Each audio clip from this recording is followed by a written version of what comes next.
Bienvenue sur Concrètement. Comme promis, entre deux invités, c'est moi qui prends la parole. Et aujourd'hui, je veux vous parler d'un sujet que j'appellerais « Je continue ou j'arrête ?»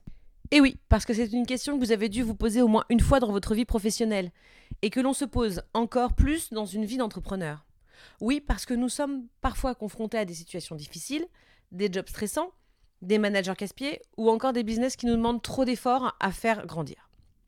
Deux options s'offrent en général à nous alors. Supporter et gérer les conséquences ou se poser la question « J'arrête ou je continue ?» Pour illustrer ce propos, voici deux expériences pro que j'ai traversées, chacune d'elles ayant eu sa propre conclusion. La première. Tout d'abord, j'ai commencé ma carrière dans une grosse boîte américaine comme commercial. Je vous renvoie à l'épisode Matt m'a tué pour en savoir plus. À cette époque, mon manager m'accompagnait régulièrement une fois par mois dans mes tournées pour ma formation.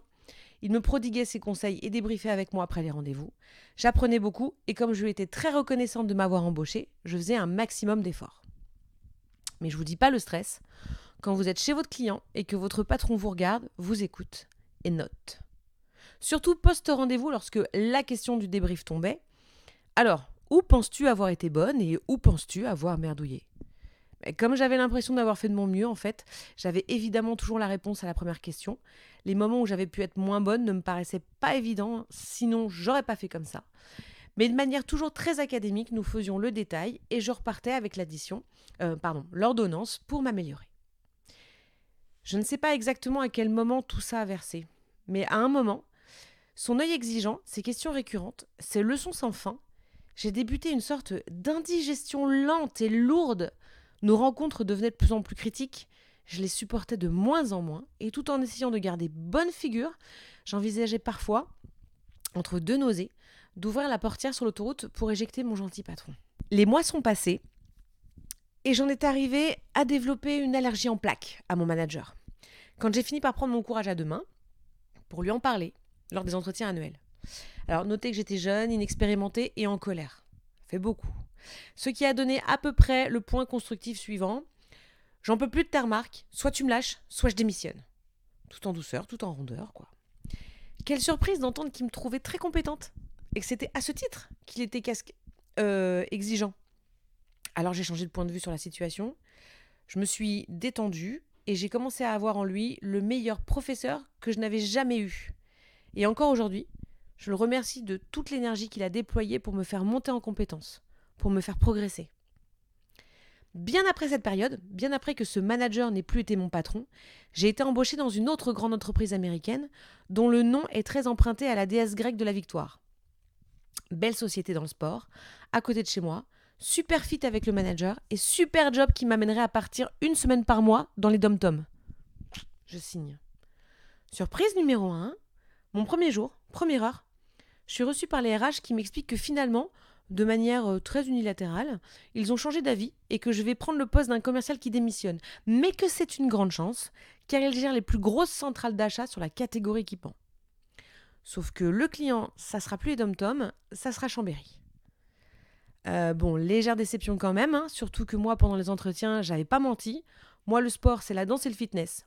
Donc, question équipement, c'était minimum, quoi. Surprise numéro 2. On me présente alors mon nouveau manager fonctionnel, très énergique.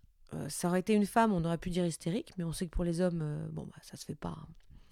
Un égo sur pattes qui avait manifestement mis sa tête dans une prise électrique, qui me hurle qu'il vient de chez Danone et que lui, il veut tout casser et qu'il espère bien que je suis vraiment la bonne vendeuse qu'on lui a vendue. Ok. Paraît qu'au pied du mur, tout paraît plus compliqué. Il faut attendre d'avoir du recul pour juger. Sauf que depuis, moi j'ai compris que c'est quand même au pied du mur qu'on voit mieux le mur et que j'aurais dû prendre mes jambes à mon cou à ce moment précis. Bon, passons. Puis on me dit que mon job à partir de maintenant, c'est de vendre des ballons, et d'ailleurs tout ce qui est rond et tout ce qui roule en général, des sacs spécialisés par sport, et tous les équipements pointus et techniques qui accompagnent les pratiques. Des centaines de références ultra spécifiques. Et pour ça, surprise numéro 46, voici les directives de survie. À partir de maintenant, tu regarderas Téléfoot le dimanche matin. Tu écouteras les émissions radio de débrief sportif.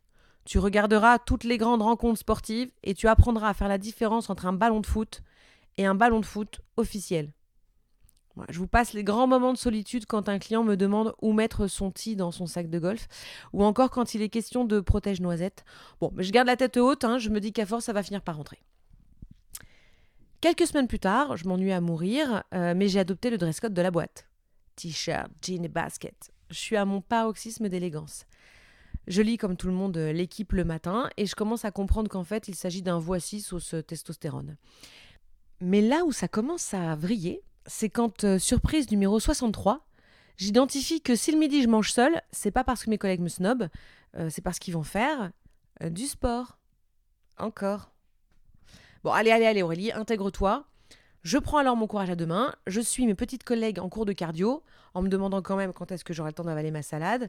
Mais bon, le cours se passe, enfin, la torture s'achève, et tout ce petit monde se dirige tranquillement vers les vestiaires. Et là, bing, surprise numéro 433, les douches, c'est collectif. Et là non, là c'est trop. Moi voir la directrice marketing à poil, je peux pas. J'ai d'ailleurs aucune envie de voir quiconque avec qui je travaille tout nu, ni de leur rendre l'appareil, et ça tous les jours. Non, là c'est la cerise qui fait déborder le gâteau.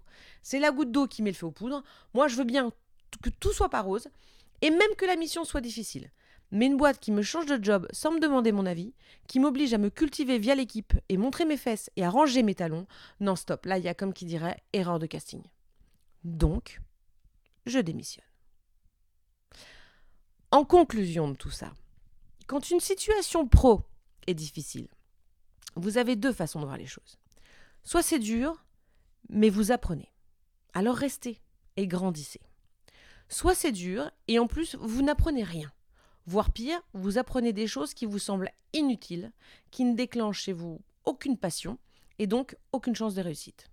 Dans ce cas, partez. Votre job, c'est la somme de votre mission, du manager qui vous accompagne et d'une culture d'entreprise. S'il manque un critère, c'est tenable, si vous imitez du vôtre. Mais deux, c'est insupportable. Bougez.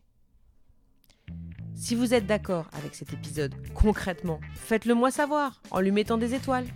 C'est le meilleur moyen de me le faire savoir. Et ne ratez pas le prochain épisode dans 15 jours avec Alice Zaguri, CEO de l'accélérateur The Family, où nous parlerons justement de passion, de responsabilité et de culture d'entreprise, entre autres.